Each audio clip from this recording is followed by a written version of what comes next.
Dear friends, it is good to be able to join the Synod gathering by means of this pre-recorded message. I had, along with all of you, hoped that we would be able physically to gather for the Synod, and indeed I blocked out the days in my diary. In the meantime, pressures to hold a meeting of the governors of the Anglican Centre in Rome mounted up. The director has had to face extraordinary challenges since coming into office last November, and it has been very frustrating for him having his new ministry, which is exercised on behalf of us all around the entire communion, having that ministry so severely restricted due to the coronavirus. So as it turns out, I am actually in Rome, but engaged in meetings at this very time of the Synod, at the time of your Synod gathering this afternoon. So please forgive me for not being able to be with you directly. COVID-19 has been an unprecedented challenge not only for our diocese, but for all of humanity. Normal life everywhere has been changed radically, and millions of lives have been shattered by this invisible enemy. As all of you will know, Italy was one of the countries in Europe that was most severely affected by the virus when it first appeared in Europe earlier this year. And it is likely that all of you know of someone who has lost a loved one to the disease.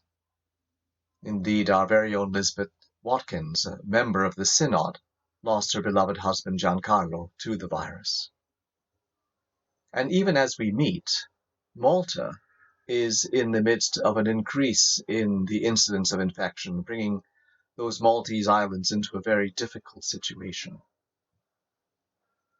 Over the past months, all of us will have had time to reflect on the struggles the world is facing and the turmoil that the pandemic has caused, and how the people of God must respond to the needs of humanity in the face of this new reality.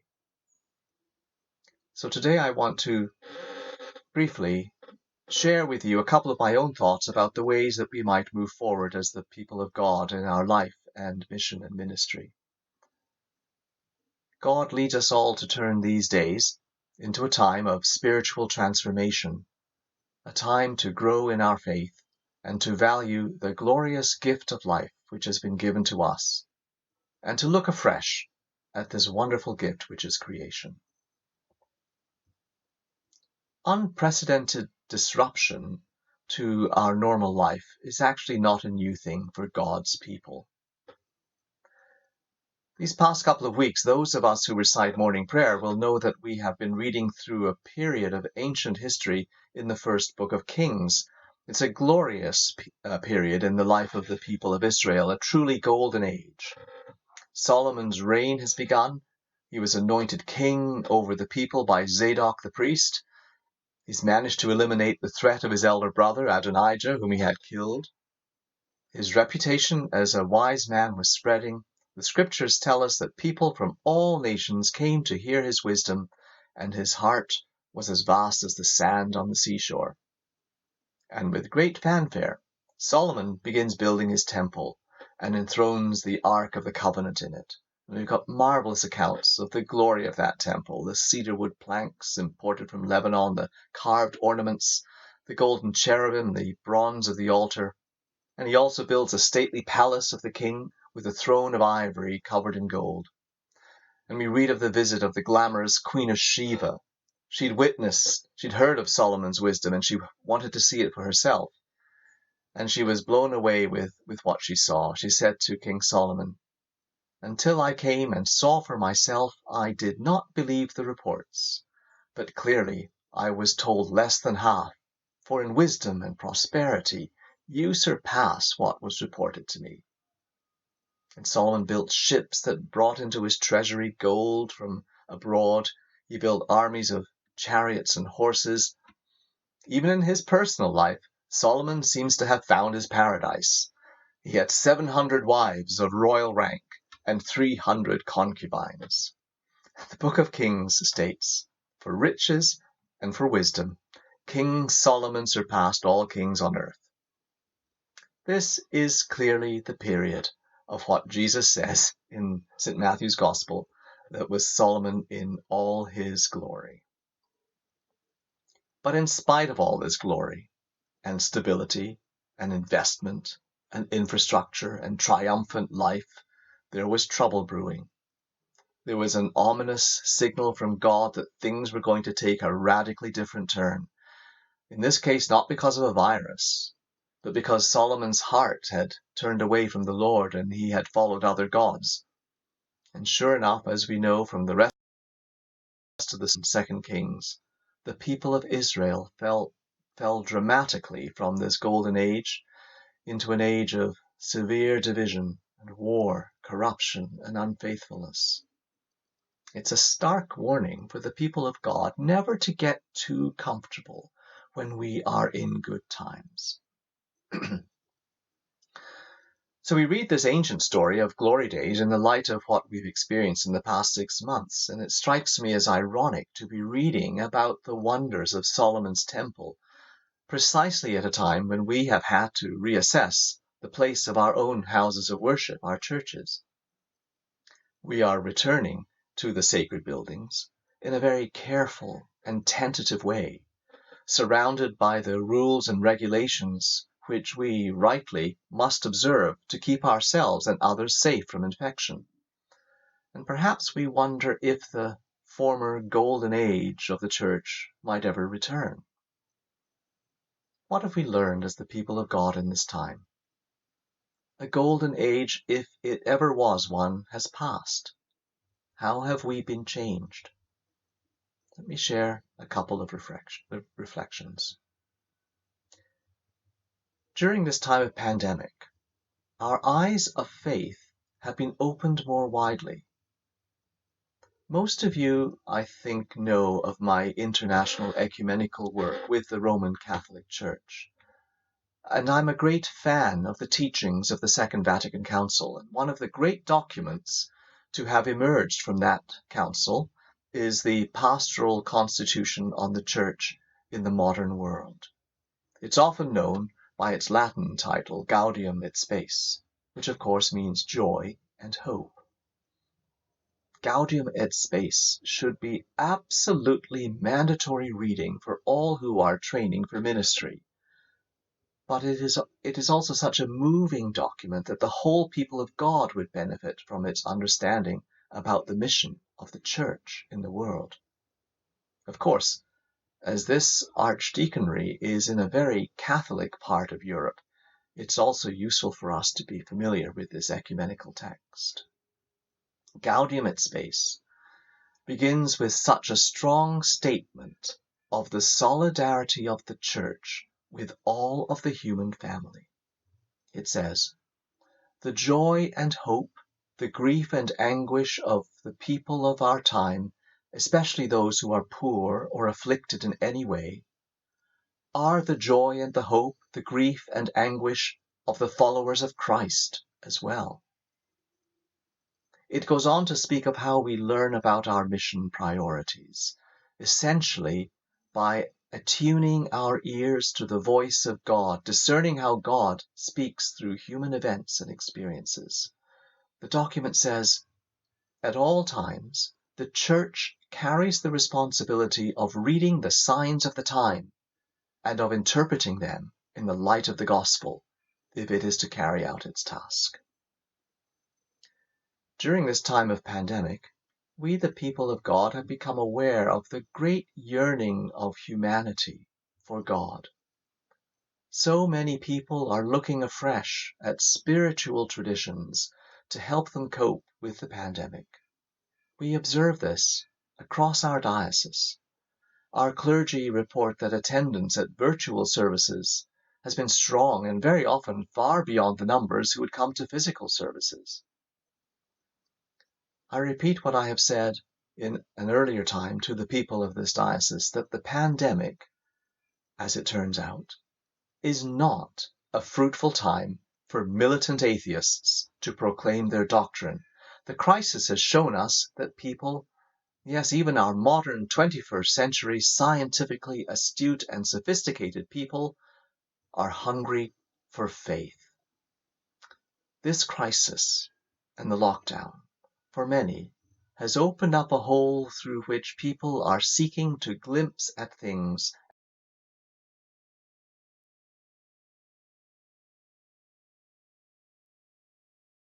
at truths pointing to this. But here, friends, is the big question that we all face, bishops, clergy, lay leaders. How do we respond to that hunger in people in the new normal that we are entering?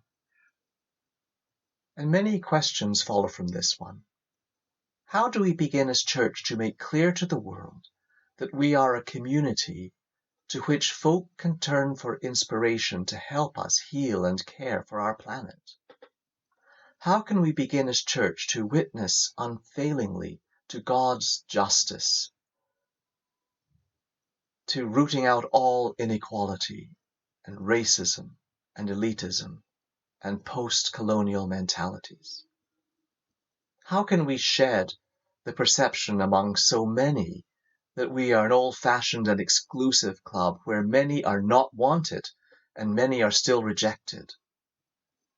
How can we build on the opportunities we can provide online to deepen our offering of prayer and to teach people about the nature of that prayer, because prayer is relationship to God? How do we further our tentative experiments with online seminars so that the church can regularly offer forums for exploration together about the deep questions of human life, drawing on the wisdom we have inherited from scripture, tradition, and reason? These are exciting challenges, and we're faced with a new opportunity which we must not miss. One huge leap forward we've made in the past months is the discovery that hybrid life makes the church both more accessible and possibly more inclusive. In terms of accessibility, we now are learning about hybrid ways of being church. With due care, we can be physically present, as I was recently in All Saints Cologne for a great celebration. We had a real, not a virtual, gathered community, even if it could only be the 16 confirmation candidates and their immediate family and friends, no other parishioners. But it felt good to be present bodily in that sacred space, to hear the inspiring sounds of the organ, even though we couldn't sing, with the presence of the familiar, physical, sacred things of our worship, the altar, the book of the Gospels, chrism, Eucharistic bread. And we had a few extra physical things as well, like a couple of gallons of sanitizing spray. And this Saturday, we will have another great celebration with the ordination in All Saints Rome of 3 new deacons. One of them is our own Robert Morley, who will serve as curate in All Saints Milan, and the other 2 candidates come from Germany and Latvia. Ordinations, like other sacraments, require the physical presence of the community. And my thanks to Father Rob, who at very short notice has made arrangements for this physical gathering of the church to happen in his chaplaincy in Rome. But in these hybrid times, we also continue with virtual gatherings like today's. So we know that we can also make do without all the things that Solomon saw important to include in his house of worship, all the details that made the temple a place of awesome beauty and holiness, full of color and image and art, precious and holy things to inspire and lift hearts. All we need for the virtual gathering of the church is good broadband and a bit of software. But here is the great and valuable learning from this period. We have discovered how precious it has been during this time of disease for so many to be able to connect with others and to keep in touch with the life of the church and her worship through the internet. 6 months ago, we might not have known this and might even have rebelled against the very idea. But what a blessing this has been. for those who are housebound or living with debilitating illness, for them to be able to engage with other church members through the internet and social media. Virtual church, for so many, has been a lifeline. Virtual church offers a way to bring the good news to so many more people. Last week I heard one bishop speak of 8,000 people tuning into Evensong in his cathedral church. He said that's about 7,950 people more than would normally attend on a good day. In the solitude and even fear that many are experiencing in our new, uncertain world, our virtual life can be a way to share the stability and depth and strength that God assures for his people. As the psalm says, God is our refuge and strength, a very present help in trouble. The Lord of hosts is with us. The God of Jacob is our stronghold. It may be that this virtual church life, through the God-given gift of technology, is part of God's way to assist us to reawaken faith in the life of humanity. But here a huge challenge has also opened up, which touches upon the heart of our Christian community life. A question remains whether our virtual church gatherings can truly be fully the community of the church in terms of what we are called to be, a radically inclusive community. We know that community is absolutely essential and necessary to human survival, so we must take very seriously what we do about the community of the church, for the church is supposed to be the vanguard of this new community of humanity.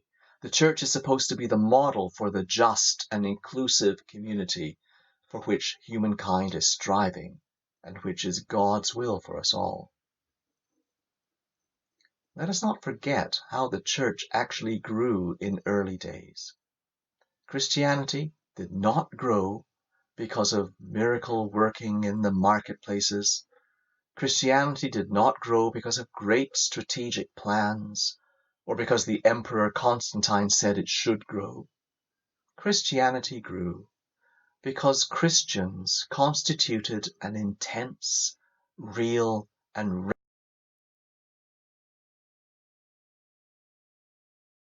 radically inclusive community, the homeless and the poor and the marginalized. They embraced in the community and welcomed to the sacraments those who were untouchable in the rest of society. The love and charity for our neighbor was seen in these physical, communal ways. And we will know that there's been a growing amount of academic literature emerging on some of the negative effects of new communications technology on human relationships. We already know that there are huge differences in the quality of engagement between, for instance, an online date and a romantic dinner with someone that you love. And although working from home is possible and even efficient for many who are employed, so many are discovering how much they miss working with their colleagues in the office. As we continue as hybrid church, we must not forget that there appear also to be costs as well as benefits to this way of gathering. One of the benefits is being possibly accessible to more people, but one of the costs is that we might lose our commitment to being a radically inclusive community. Virtual meetings increase our accessibility, but nevertheless, they are qualitatively different to in-person interactions. And there has even been some debate in the church about the sacraments. Can some form of virtual Eucharist be celebrated with a presider streaming the service and with participants in front of their individual screens with bread and wine? The answer, by the way, to that question is no. Let me make clear that such a practice might be comforting. It might even in some ways be a blessing to a spiritual life, and therefore a good thing but it would not be the Holy Eucharist. Friends, remember that at the heart of the Eucharist is the table fellowship, which Jesus shared with outcasts and sinners.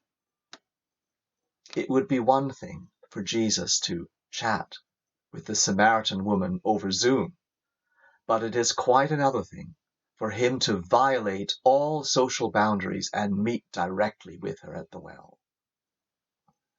Jesus might have Zacchaeus as a Facebook friend, but that is different from eating with this sinful tax collector in his home. So let us not forget a danger with virtual worship, that these key dimensions to who we are as the community of Jesus can be reduced or eliminated. Oh yes, we could easily become a very comfortable church. We could attend services in our pajamas. We could mute ourselves, turn off the volume of the preacher, even check our text messages while we are tuned in. But in fact, we would not be the same church established by our Lord Jesus Christ. For in that church, we are gathered at the Eucharistic table, a place where the values of God's kingdom are anticipated, where everyone is welcome, especially those who are unwelcome elsewhere, the outcasts, the despised, the oppressed, the shunned, the excluded, the sinful. These are the most welcome of all. We are called to be a sign of the wideness of God's loving heart and mercy, universally embracing. Being inclusive is not a lightweight thing, like having 1,000 Facebook friends. It's about actual physical table fellowship. There are some very well-meaning and sincere people in today's church who try to keep certain people away because they're deemed to be unworthy. It would be easy to keep such people at a distance through virtual church. Virtual church is a form of community, but it is a very different form of gathering than what our Lord intends for his body as a sign to the world of God's kingdom. In recent years, the Church, inspired first by Patriarch Bartholomew of Constantinople and taken up by Pope Francis, celebrates the season we're in from the 1st of September to St. Francis Day, the 4th of October, as the season of creation. Last Friday, the diocese hosted a brief prayer service for Creation Tide, a virtual gathering, of course. The pandemic has demonstrated that the health of humanity cannot be separated from that of the environment in which we live. Climate change not only upsets the balance of nature, but also causes poverty and hunger, afflicting the most vulnerable and sometimes forcing them to leave their land. And around the world, it is refugees and migrants and indigenous communities whose land is being consumed in countries like Brazil, among the poorest of the poor, those who are most at risk in terms of environmental destruction. And at the same time, it has been many in these communities who've been most vulnerable to the ravages of the pandemic. The neglect of creation, social injustice, and the health of humanity are all connected. One of the striking things during the pandemic, certainly in England, is that people have had some time on their hands and they have often turned again to nature. More people are walking and bicycling, which is good for their health and good for the planet. Working from home, if it was possible, depending on the kind of job one has, is now acceptable and is reducing traffic and commutes. If they have them, people are spending more time in their gardens, getting in touch with the life and beauty and complexity of nature. In my garden in South London, we've seen bees and butterflies and heard birds that have not been around for years, as pollution levels have been dramatically reduced. But one of the new behaviors we learned in this time of pandemic is a fresh appreciation for the fragility of life, the fragility of planet Earth. We have discovered a new love for planet Earth, and I hope a renewed commitment to care and preserve this planet, this fragile Earth, our island home in the universe. Someone has said,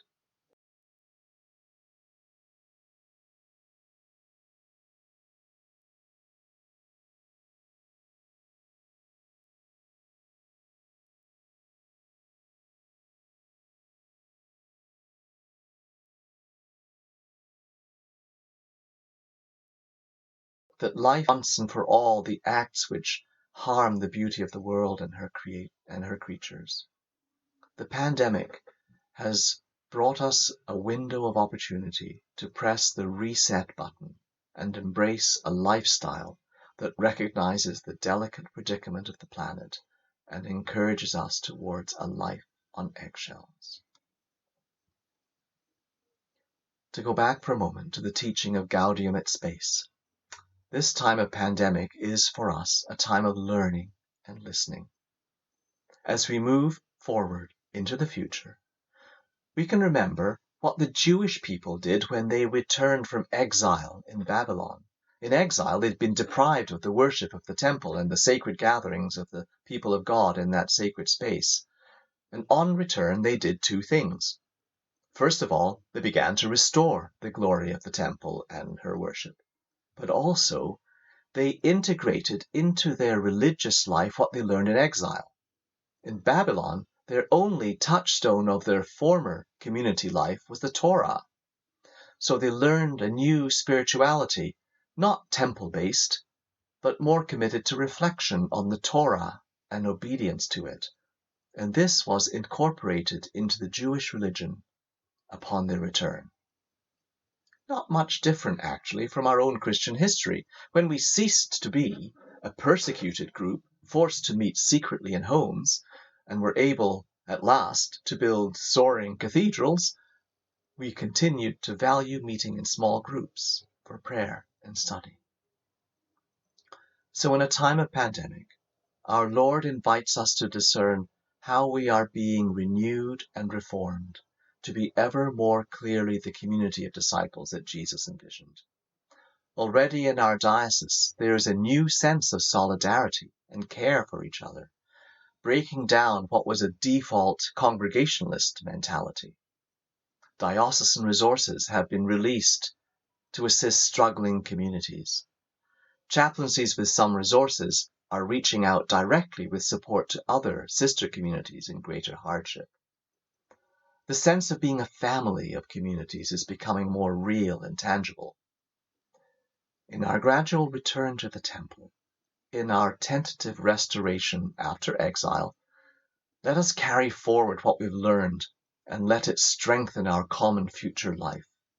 What we learned in exile does not replace our pattern of life, but enhances it. Now I want to close with a word of thanks. Thanks to all of you, clergy and laity, for your faithfulness to your calling in these extraordinary times.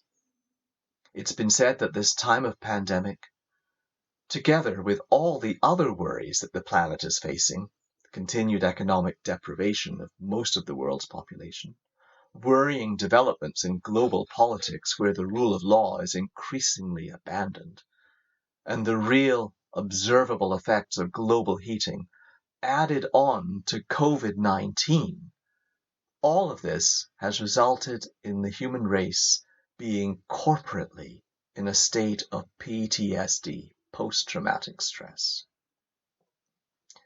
When human bodies are faced with stress, there is a physiological response, a surge capacity it's called, which enables it to operate, say when there's an emergency, a fire or an earthquake. But this is the way our system responds in acutely stressful situations, not what we're facing now. We are in a period where the state of emergency, even disaster, is stretching out before us indefinitely. To face this, humanity needs not only good medical and physical care, but good emotional and spiritual care. And that is where the Church has expertise. And the faithful of the Church, including all of you, are modeling for the world how to respond in this indefinite period with prayer, with mutual support, with love, with joyful trust in God and God's faithfulness. Thank you also for not losing heart, even as economically the path forward for your chaplaincy may be far from clear. Thank you for the testimony of faithful love you've demonstrated in these difficult moments as you reach out to others and serve them. Thank you for your faithfulness in prayer, in the silent reflection on the gospel of life, which strengthens us in our mission as we move forward.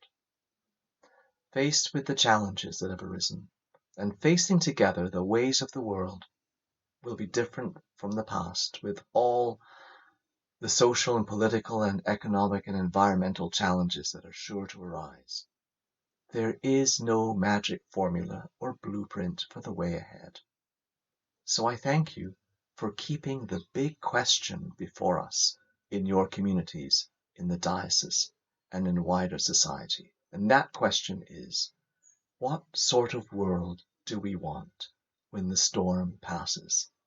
And how can we contribute to building that world? Let us take advantage now of this time